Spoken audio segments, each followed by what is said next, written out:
وأحسن منك لم تر قط عيني، وأجمل منك لم تلد النساء. خلقت مبرأ من كل عيب، خلقت مبرأ من كل عيب، كأنك قد خلقت كما تشاء.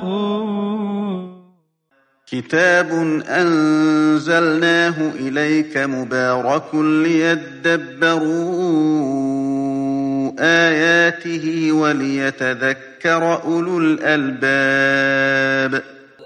یہ کتاب برکت والی ہے جسے ہم نے آپ کی طرف نازل فرمایا ہے تاکہ دانش مند لوگ اس کی آیتوں میں غور و فکر کریں اور نصیحت حاصل کریں۔ اللہم صلی علی سیدنا محمد وعلی آل سیدنا محمد بعدد کل ذرۃ مئۃ الف الف مرۃ۔ سامعین و ناظرین اکرام، السلام علیکم ورحمۃ اللہ وبرکاتہ۔ سامعین اکرام، درس نمبر 1135 آیت نمبر 36-37 سورہ نحل آج کا موضوع۔ کیا ہم اجتماعی طور پہ ہدایت کو جھٹلانے والے ہیں؟ اس کے ساتھ آج کے سبق کا آغاز کرتے ہیں۔ سب سے پہلے گزشتہ سبق کا اعادہ ہوگا۔ اعوذ باللہ من الشیطان الرجیم۔ پناہ مانگتا ہوں میں اللہ کی شیطان مردود سے۔ بسم اللہ الرحمن الرحیم۔ شروع اللہ کے نام سے جو بڑا مہربان نہایت رحم والا ہے۔ هل ينظرون إلا أن تأتيهم الملائكة أو يأتي أمر ربك كذلك فعل الذين من قبلهم وما ظلمهم الله ولكن كانوا أنفسهم يظلمون۔ کیا یہ کافر اس بات کے منتظر ہیں کہ فرشتے ان کے پاس جان نکالنے آئیں یا تمہارے پروردگار کا حکم عذاب آ پہنچے؟ اسی طرح ان لوگوں نے کیا تھا جو ان سے پہلے تھے، اور خدا نے ان پر ظلم نہیں کیا بلکہ وہ خود اپنے آپ پر ظلم کرتے تھے۔ فَأَصَابَهُمْ سَيِّئَاتُ مَا عَمِلُوا وَحَاقَ بِهِمْ مَا كَانُوا بِهِ يَسْتَهْزِئُونَ۔ تو ان کو ان کے اعمال کے برے بدلے ملے، اور جس چیز کے ساتھ وہ ٹھٹھے کیا کرتے تھے اس نے ان کو ہر طرف سے گھیر لیا۔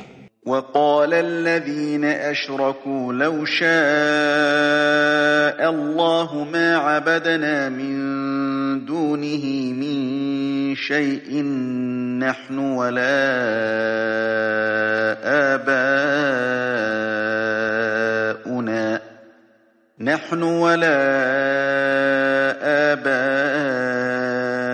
آباؤنا ولا حرمنا من دونه من شيء كذلك فعل الذين من قبلهم فهل على الرسل إلا البلاغ المبين۔ اور مشرک کہتے ہیں کہ اگر خدا چاہتا تو نہ ہم ہی اس کے سوا کسی چیز کو پوجتے اور نہ ہمارے بڑے ہی پوجتے، اور نہ اس کے فرمان کے بغیر ہم کسی چیز کو حرام ٹھہراتے۔ اے پیغمبر صلی اللہ علیہ وآلہ وسلم، اسی طرح ان سے اگلے لوگوں نے کیا تھا، تو پیغمبروں کے ذمے خدا کے احکام کو کھول کر سنا دینے کے سوا اور کچھ نہیں۔ سامعین کرام، سورہ نحل آیت نمبر 36 لفظی ترجمہ۔ وَلَقَدْ بَعَثْنَا فِي كُلِّ أُمَّةٍ رَسُولًا، اور ہم نے ہر امت میں رسول بھجوایا۔ کیا پیغام تھا ان کا؟ ان اعبدوا اللہ واجتنبوا الطاغوت، کہ اللہ کی بندگی کرو اور طاغوت سے بچو۔ فمنہم من ھدی اللہ، تو پھر ان میں دو گروہ ہو گئے، بعض کو اللہ تعالیٰ نے ہدایت دے دی، ومنہم من حقت علیہ الضلالہ، اور بعض پر گمراہی ثابت ہو گئی۔ فسیروا فی الارض، پس چلو پھرو زمین میں، فانظروا دیکھو، کیف کان عاقبۃ المکذبین، کیا انجام ہوا جھٹلانے والوں کا۔ سامعین اکرام، ہمارے لیے ہے آیت، ہم دو گروہ ہیں اس دنیا میں، دو گروہ ہیں سامعین اکرام، نوٹ کر لیں۔ ایک وہ جن کو اللہ نے ہدایت دے دی، اور ایک وہ جن پر گمراہی ثابت ہو گئی۔ فَمِنْهُمْ مَنْ هَدَى اللَّهُ وَمِنْهُمْ مَنْ حَقَّتْ عَلَيْهِ الضَّلَالَةُ۔ اب یہ آپ خود فیصلہ کریں، آپ اپنے لیے خود فیصلہ کریں، اپنے اوپر خود فتویٰ لگائیں۔ حاسبوا قبل ان تحاسبوا، حکم ہے کہ اپنا احتساب کر لو اس سے پہلے کہ تم سے حساب لیا جائے۔ اول تو ہم یہ حساب کتاب پر یقین ہی نہیں رکھتے، ایک صاف بات یہ ہے، حساب کتاب پر ہم لوگ یقین نہیں رکھتے، جزائے اعمال پر ہمارا یقین نہیں ہے، روز قیامت پر ہمارا یقین نہیں ہے، ہمارا یقین نہ جنت پہ ہے نہ دوزخ پہ ہے۔ یہ بالکل واضح طور پہ میں آپ کو بتا رہا ہوں، کیوں کہ میں گھر کا بیدی ہوں، آپ میں ہی رہ رہا ہوں، آپ میں سے ہوں، مجھے معلوم ہے کہ آپ لوگ کیا سوچ رہے ہیں، کیا کر رہے ہیں، بہرحال وہ آپ کو بھی معلوم ہونا چاہیے۔ اگرچہ ہم اپنا احتساب نہیں کرتے، ایک غفلت کی زندگی ہے، تو جو لوگ جو ہیں زندہ ہیں ان کو تو کچھ احساس ہوتا ہے، جو مردہ ہیں اِنَّکَ لَا تُسْمِعُ الْمَوْتَى، آپ مردوں کو نہیں سنا سکتے، جو قبر زندہ ہیں لیکن اصل میں مردہ ہیں۔ ہم لوگ جو ہیں، یہ مسلمان قوم ساری جو ہے ایک مردہ قوم ہے آج، تو دیکھنا چاہیے، سوچنا چاہیے۔ اچھا، بہرحال یہ مضمون کی طرف ذرا آپ غور کیجئے۔ وَلَقَدْ بَعَثْنَا فِي كُلِّ أُمَّةٍ رَسُولًا أَنِ اعْبُدُوا اللَّهَ وَاجْتَنِبُوا الطَّاغُوتَ۔ یہ ایک بہت، اگر آپ دیکھیں، ایک بہت مرکزی قسم کی ایک مضمون ہے، اس میں ایک جامع قسم کا مضمون۔ رسول آتا ہے، اللہ تعالیٰ نے انسان کو بنایا ایک مقصد کے لیے، اس مقصد کو بتانے کے لیے اللہ تعالیٰ نے اپنا ایک پیغمبر بھجوایا کہ بھئی مقصود یہ ہے اور مقصود تک پہنچنے کا راستہ یہ ہے اور عمل کرنے کا طریقہ یہ ہے۔ دیکھیں، یہی رسول کی ڈیوٹیاں ہوتی ہیں، یتلو علیہم آیاتہ ویعلمہم الکتاب والحکمت ویزکیہم، یہی 4 ڈیوٹیاں ہیں اور یہ ہماری بھی ضرورت ہے۔ تو اچھا، رسول آتا ہے، اس کی ذریعے، یعنی اس کی بات جو بھی مان لیتا ہے وہ ہدایت پر ہے۔ حد اللہ، اسے ہدایت دے دیتا ہے اللہ۔ اس میں تھوڑا سا لفظی طور پہ، یعنی اکثر یہ ہوتا ہے کہ ہم نے، بہت سے لوگ ایسے ہیں جو یہ سمجھتے ہیں کہ ہدایت اور گمراہی اللہ، یعنی یہ اللہ دیتا ہے، گمراہ بھی اللہ کرتا ہے، ہدایت بھی اللہ تعالیٰ کرتا ہے، یعنی یہ اس کی مرضی ہے۔ تو ایسا نہیں ہے، نہ اللہ تعالیٰ کسی کو جبراً ہدایت دیتا ہے، نہ جبری طور پہ گمراہ کرتا ہے۔ جو ہدایت چاہتا ہے اللہ تعالیٰ اسے ہدایت کی توفیق دے دیتا ہے، جو ہدایت سے منہ موڑ لیتا ہے تو اللہ تعالیٰ اس کو گمراہی پر فَنَظَرُهُمْ فِي طُغْيَانِهِمْ يَعْمَهُونَ۔ یہ بار بار مطلب میں اس لیے کرتا ہوں کہ ہم میں سے تو بہت غافل لوگ ہیں، بس حد اللہ، بس اس قسم کی جب آیات آتی ہیں ہمارے کان کھڑے ہو جاتے ہیں، پھر اپنے متعلق ہم فیصلہ کر لیتے ہیں کہ ہماری قسمت میں نہیں ہوگا، اللہ تعالیٰ چاہتا ہی نہیں ہے۔ تو کچھ عجیب سی صورتحال ہے، بہرحال اس لیے ہر وقت وضاحت کرنی پڑتی ہے، بہرحال۔ اچھا، ہدایت اور گمراہی، لیکن قرآن میں بالکل سب کچھ واضح طور پہ لکھا ہے۔ میں آپ کو ایک بات پڑھ کے بھی سنا دیتا ہوں۔ وَقُلِ الْحَقُّ مِن رَبِّكُمْ فَمَنْ شَاءَ فَلْيُؤْمِنْ وَمَنْ شَاءَ فَلْيَكْفُرْ۔ آپ ان سے کہہ دیجئے کہ بھئی حق تو رب کی طرف سے آ گیا، اب جس کا جی چاہے ایمان لے آئے، جس کا جی چاہے انکار کر دے۔ تو ایک بات تو یہ نوٹ کر لیں ہم جب تک خود اچھا، پھر اللہ کا قانون ایک اور بھی ہے. دیکھیں اللہ تعالیٰ نے تو بڑی وضاحت فرما دی ہے، لیکن ہم چونکہ اندھے ہیں، بہرے ہیں، گونگے ہیں، تو ہمیں تو کچھ پتہ ہی نہیں چلتا، اپنے طور پہ فتوے لگاتے رہتے ہیں، یہ کرتے رہتے ہیں. ہم نے اپنے خیال میں جنت کے ٹکٹ خرید لیے ہیں، جنت ہماری ہے، خوش ہو جاؤ. میں خود سنتا ہوں بعض دین کو بیان کرنے والے کو، خوش ہو جاؤ، رسول کی امت میں ہو، امتی ہو، اور حضور پہلے تمہیں لے جائیں گے جنت میں، بعد میں خود جائیں گے. بات تو صحیح ہے، لیکن وہ اپنے امتیوں کو لے کے جائیں گے. ہم تو نہ تو ان کی دعوت کو ہم نے قبول کیا ہے. امت دعوت تو ہیں لیکن امت اجابت تو نہیں ہے. یعنی حضور کی دعوت کو نہ ہم نے سمجھا ہے، نہ سنا ہے، نہ سننے کے لیے تیار ہے، اور اگر سمجھ گئے تو پھر ماننے کے لیے تیار نہیں. اول تو سننے کے لیے تیار نہیں. آپ دیکھ لیں میرے درس ہیں یوٹیوب پہ جو اس بات کا بین وضاحت ہے، اور درس قرآن کے نام کے آپ کوئی بھی کلپ دیکھ لیں، کسی کا بھی دیکھ لیں، اس کے ویورز نہیں ہوں گے. گانے والوں، گویوں کے اور ایسے فحش قسم کے کلپس، اور یہ وہ جتنا بھی فحش کلپ ہوگا اس کی تعداد اتنی زیادہ ہوگی. دیکھ لیں، یہ تو عام آپ کے سامنے یوٹیوب، سوشل میڈیا آپ خود استعمال کرتے رہتے ہیں. یہ فنی کلپ ہے، یہ فلانا ہے، یہ ڈمکانا ہے، اور یہ کارٹون ہے. کوئی عجیب سی صورتحال ہے. اچھا بہرحال میں اپنے مضمون کی طرف آتا ہوں. اللہ تعالیٰ اس آیت میں فرما رہا ہے کہ بھئی رسول آئے، ان کا ایک کام تھا کہ انسان کو ان کا مقصد حیات بتائیں اور اس کا طریقہ بھی بتائیں. اب یہاں ایک میسج، دو الفاظ ہیں سامنے کے. آیت تو مطلب زیادہ ہے. وَلَقَدْ بَعَثْنَا فِي كُلِّ أُمَّةٍ رَسُولًا أَنِ اعْبُدُوا اللَّهَ وَاجْتَنِبُوا الطَّاغُوتَ. ایک پیغام ہے. بعض جگہ تو تفصیل آ جاتی ہے، مثال کے طور پہ سورہ نوح میں اِنَّا أَرْسَلْنَا نُوحًا إِلَىٰ قَوْمِهِ فَقَالَ يَا قَوْمِ اعْبُدُوا اللَّهَ مَا لَكُم مِّنْ إِلَٰهٍ غَيْرُهُ، یا جو بھی وہ ہے اِنَّا أَرْسَلْنَا نُوحًا إِلَىٰ قَوْمِهِ فَقَالَ يَا قَوْمِ اعْبُدُوا اللَّهَ وَاتَّقُوهُ وَأَطِيعُونِ. اس کا تقوی اختیار کرو، میری پیروی کرو، اللہ کی بندگی کرو. دو تین الفاظ آ جاتے ہیں یہاں، بس دو مطالبے ہیں. ایک مطالبہ ہے بندگی رب کی اور طاغوت سے پرہیز.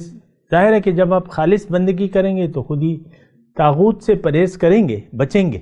وَاجْتَنِبُوا الطَّاغُوتَ، تو پھر آپ بندگی کرنے ہیں. لیکن اگر آپ طاغوت کی پیروی کر رہے ہیں، بچ نہیں پا رہے، تو پھر یہ بندگی رب تو ہو نہیں سکتی. یہاں تھوڑا سا یہ مضمون بہت واضح ہے، الفاظ بھی اس میں بہت بڑا مضمون ہے. اس کو ذرا دیکھیں. طاغوت کیا ہے؟ طاغوت کی پیروی، طاغوت سے بچو. ہر وہ چیز جو آپ کو اللہ کی طرف جانے سے روکے وہ طاغوت ہے.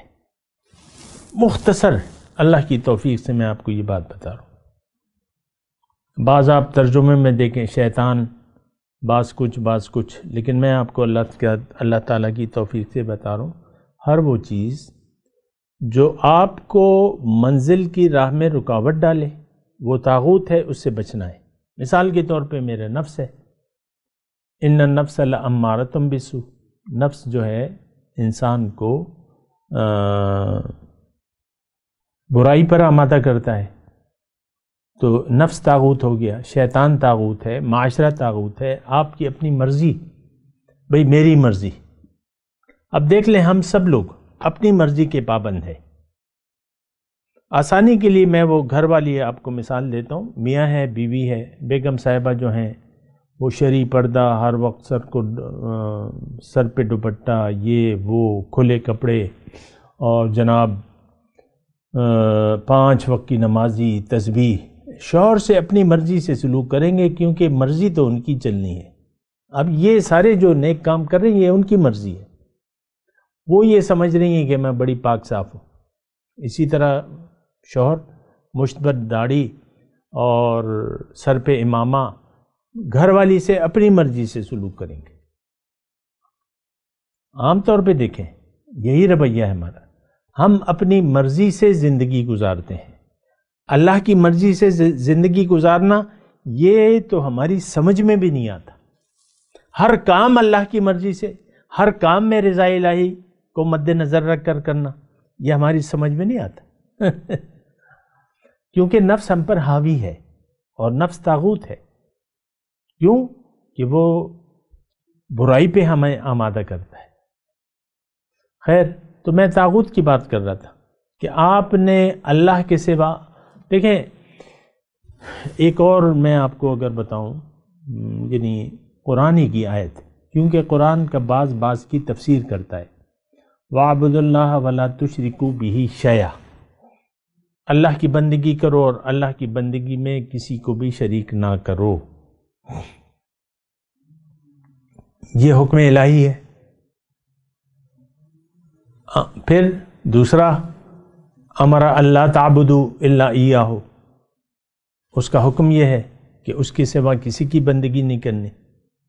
تو یہ مختلف قسم کی مختلف الفاظ میں جو بھی ہماری سمجھ میں آتا ہے اللہ تعالیٰ یہ بیان کرتا ہے، مقصدی بات ایک ہی ہے، یہ جو یہاں پہ بیان ہو رہی ہے کہ ان اعبدوا اللہ واجتنبوا الطاغوت، بس یہ ایک مکمل میسج ہے اس میں امت کے لیے کہ بھئی تمہاری منزل اللہ ہے اور تمہیں کامیابی اس وقت ملے گی جب تم اللہ کی بندگی زندگی میں بندگی کرو گے۔ اگر بندگی نہیں کرتے تو تم ناکام ہوگے۔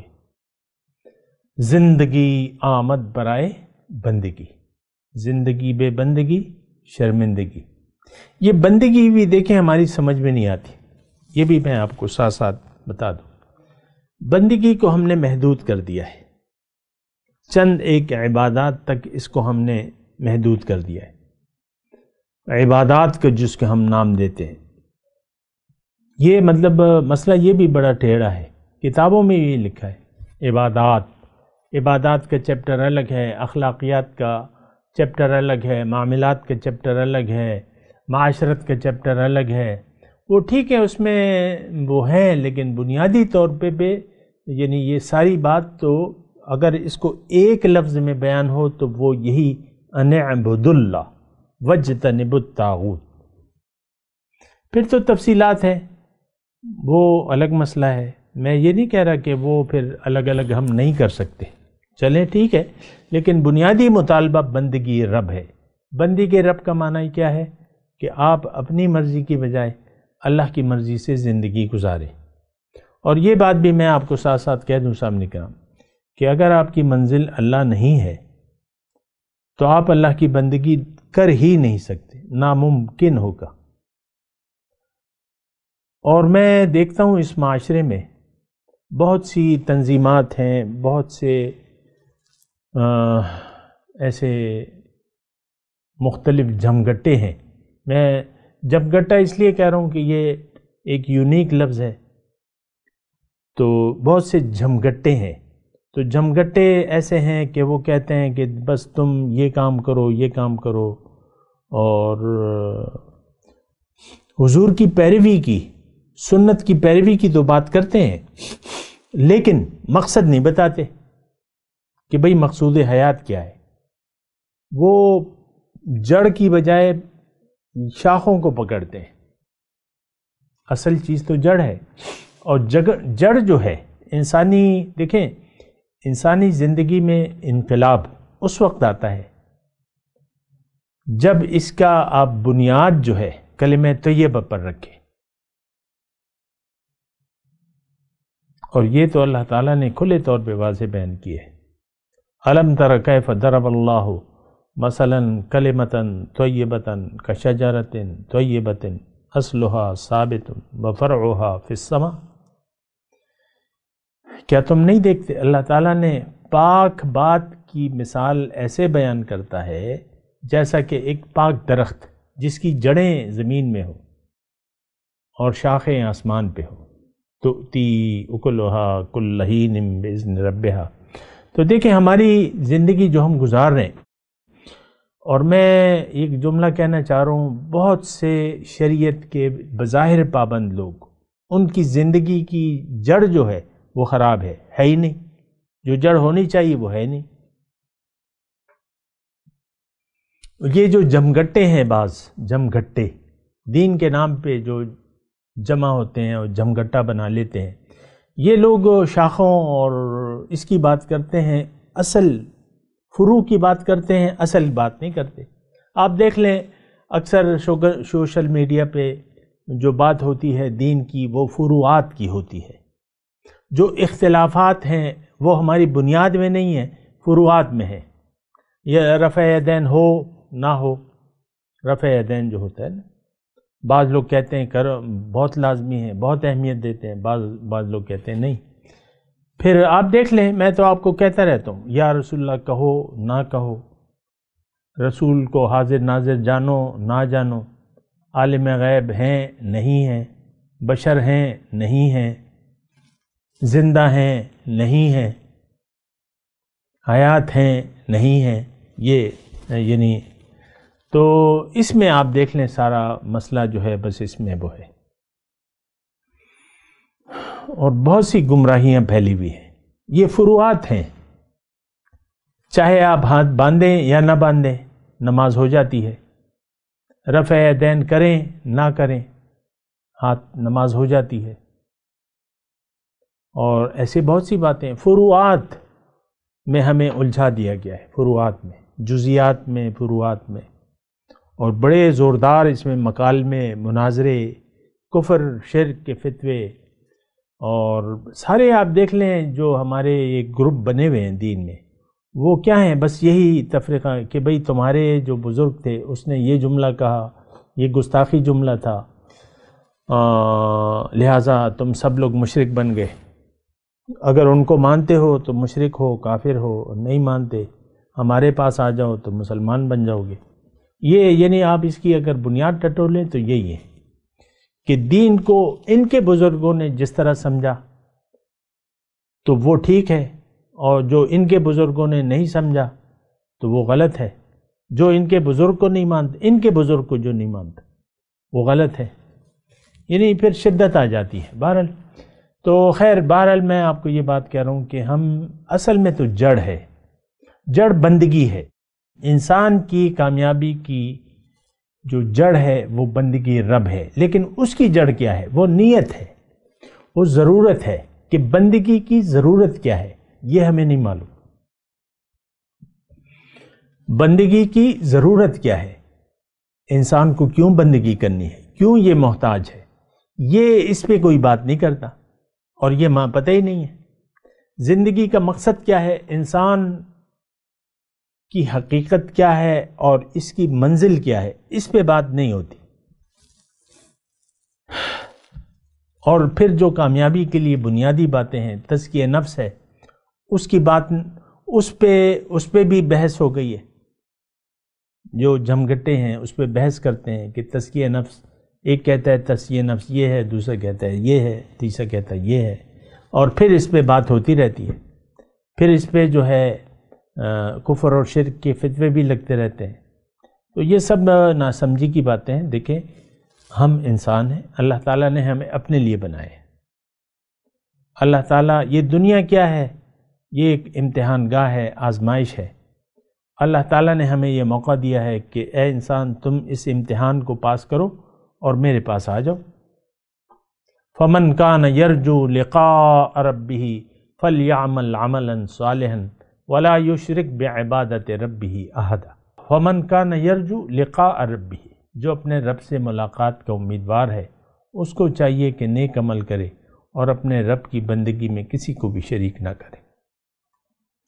تو بہرحال یہ دیکھیں، وَلَقَدْ بَعَثْنَا فِي كُلِّ أُمَّةٍ رَسُولًا أَنِ اعْبُدُوا اللَّهَ وَاجْتَنِبُوا الطَّاغُوتَ۔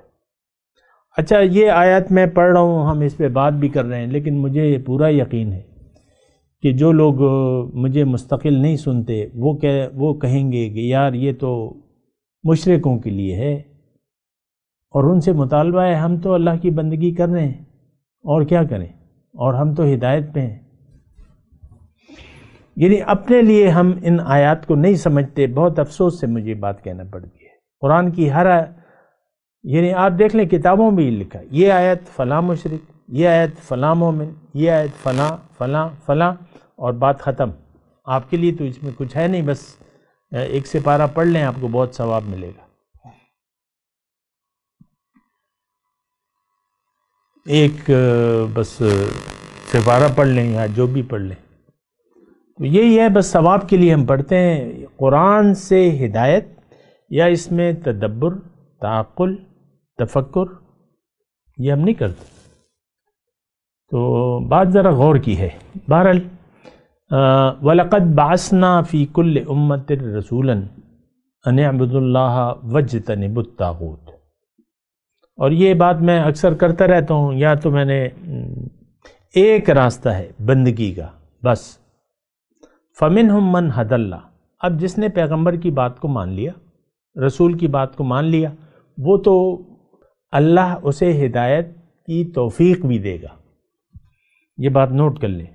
لیکن اگر کوئی نہیں مانتا پیغمبر کی بات کو تو گمراہی اس پر ثابت ہو جائے گی. جیسے کہ ہم عام مسلمان کتنے ہیں، 1.50 کروڑ، ہم پر حقت علیہ الضلالہ کے الفاظ ہیں، گمراہی ثابت ہو چکی ہے. اور اگر آپ کو یقین نہیں آتا تو آپ دیکھ لیں آج مسلمان کی کیا حالت ہے. فسیروا فی الارض فانظروا کیف کان عاقبۃ المکذبین. زمین میں دیکھو، چلو پھرو، دیکھو کہ کافروں کا انجام کیا ہوا. ان تحرص علی ہداہم، اگر تم بہت حرص کرو ان کی ہدایت کی، فإن اللہ لا یہدی من یضل، تو اللہ تعالی ہدایت نہیں دیتا جس کو وہ گمراہ کر دے. وما لہم من ناصرین، اور ان کے لیے کوئی مددگار نہیں ہوگا. اب یہ پھر وہی یعنی اس میں جو سوئے ہوئے لوگ ہیں وہ یہی کہیں گے کہ بھئی اللہ تعالیٰ نے ہمیں گمراہ کیا ہے یا ہدایت نہیں دی ہے. ایسی بات نہیں ہے، وہ میں نے آپ کو پہلے بتا دی. اچھا، اس میں ایک مضمون ہے، ان تحرص علی ہداہم، پیغمبر کے ذمے پہنچا دینا ہے. یہ بات نوٹ کر لیں. ہدایت کو قبول کرنا نہ کرنا یہ انسان کے اپنے اختیار میں ہوتا ہے. پیغمبر اگر بہت بھی چاہے لیکن ہم نہیں چاہتے تو پھر کام نہیں بنے گا. اِنَّكَ لَا تَهْدِي مَنْ أَحْبَبْتَ، آپ ہدایت نہیں دے سکتے جس کو آپ پسند کرتے ہیں یا سمجھتے ہیں کہ اس کو ہدایت. پیغمبر تو چاہتا ہے کہ ساری دنیا مسلمان ہو جائے. حضور صلی اللہ علیہ وسلم 13 سال مکی زندگی کے گزارنا، مکے میں 13 سال گزارنا، محنت کرنا، جد و جہد کرنا، یہ حضور صلی اللہ علیہ وسلم کی وہ اشتیاق تھا ان کا کہ یہ سب لوگ مومن ہو جائیں. پھر تو ہجرت مدینہ بھی نہ ہوتی. جب مکے کے لوگ اسلام کو قبول کر لیتے تو ہدایت پھر خود پہنچ جاتی مدینے. میں ویسی ایک بات کہہ رہا ہوں، لیکن انہوں نے مان کے نہیں دیا. حضور نے جو تبلیغ کی وہ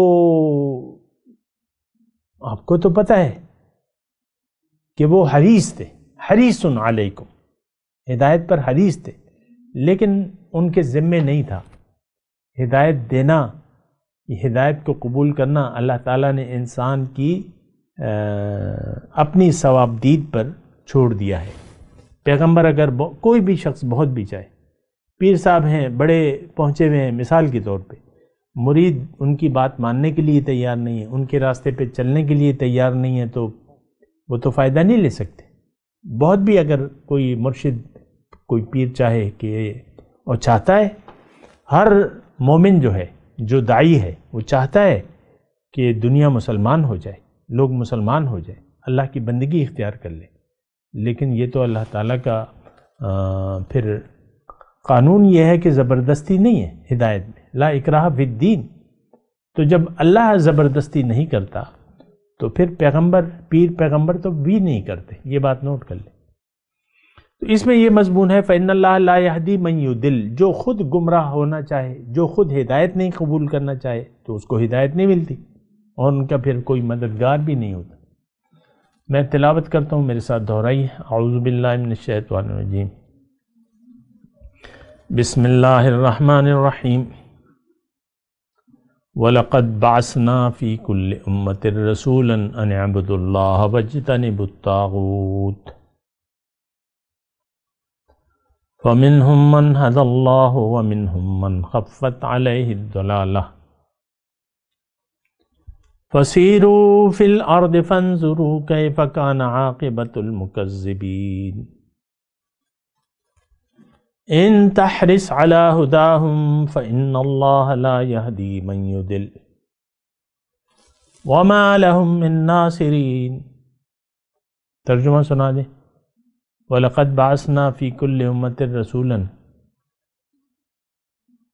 ہم نے بھجوایا ہر امت میں ایک رسول، ان اعبدوا اللہ واجتنبوا الطاغوت، کہ فقط اللہ کی بندگی کرو اور طاغوت سے بچو۔ فَمِنْهُمْ مَنْ هَدَى اللَّهُ وَمِنْهُمْ مَنْ حَقَّتْ عَلَيْهِ الضَّلَالَةُ، ان میں سے بعض کو اللہ تعالیٰ نے ہدایت دے دی اور بعض پر گمراہی ثابت ہو گئی۔ فَسِيرُوا فِي الْأَرْضِ، سیر کرو زمین میں، فَانْظُرُوا كَيْفَ كَانَ عَاقِبَةُ الْمُكَذِّبِينَ، اور دیکھو کہ کیا ہوا انجام جھٹلانے والوں کا۔ ان تحرص علی ہداہم، اگر آپ ان کی ہدایت یعنی حرص کریں ان کی ہدایت کے بارے میں، فإن اللہ لا یہدی من یضل، اللہ تعالیٰ ہدایت نہیں دیتا اس شخص کو جسے گمراہ کر دے۔ فسیروا فی الارض، سیر کرو زمین میں، فانظروا، دیکھو، کیف کان عاقبۃ المکذبین، کیا ہوا انجام جھٹلانے والوں کا۔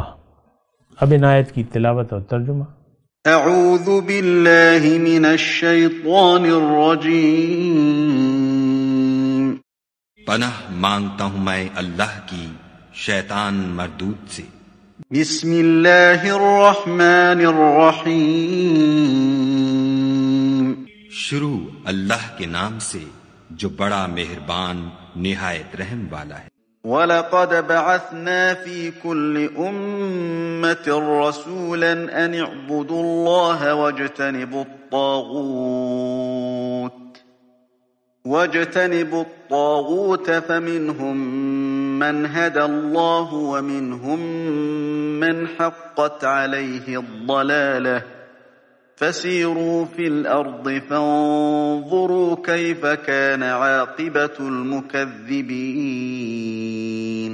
اور ہم نے ہر جماعت میں پیغمبر بھیجا کہ خدا ہی کی عبادت کرو اور بتوں کی پرستش سے اجتناب کرو، تو ان میں بعض ایسے ہیں جن کو خدا نے ہدایت دی اور بعض ایسے ہیں جن پر گمراہی ثابت ہوئی، سو زمین میں چل پھر کر دیکھ لو کہ جھٹلانے والوں کا انجام کیسا ہوا۔ ان تحرص على هداهم فإن الله لا يهدي من يضل وما لهم من ناصرين۔ اگر تم ان کفار کی ہدایت کے لیے للچاؤ تو جس کو خدا گمراہ کر دیتا ہے اس کو وہ ہدایت نہیں دیا کرتا، اور ایسے لوگوں کا کوئی مددگار بھی نہیں ہوتا۔ اس کے ساتھ ہی سامعین کرام آج کے درس کا وقت اختتام کو پہنچا۔ انشاءاللہ اگلے درس میں ملاقات ہوگی۔ وآخر دعوانا ان الحمدللہ رب العالمین، والسلام علیکم ورحمۃ اللہ وبرکاتہ۔ مولاي صل وسلم دائما ابدا على حبيبك خير الخلق كلهم۔